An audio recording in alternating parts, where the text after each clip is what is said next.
अगर तुम लड़का हो तो ये 24 घंटे में से केवल 1 मिनट निकालकर इस वीडियो को जरूर देख लेना। आजकल के लड़के अपना सारा टाइम सोशल मीडिया पर वेस्ट कर रहे हैं। कोई रील्स स्क्रॉल कर रहा है तो कोई गेम खेल रहा है और कई लड़के शो ऑफ करने में बिजी है।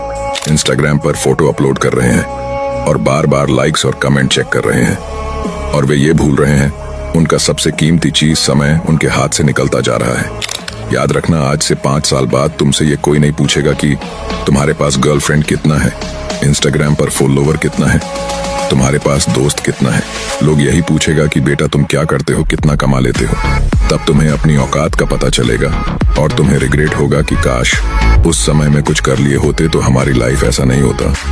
तुम्हारे दोस्त भी एक दिन तुम्हारे पास नहीं रहेगा क्योंकि वो अपनी लाइफ बनाने में बिजी होगा। याद रखना, आज से 5 साल बाद तुमसे कोई खैरियत नहीं हैसियत पूछेगा, तो अपनी हैसियत बढ़ाओ।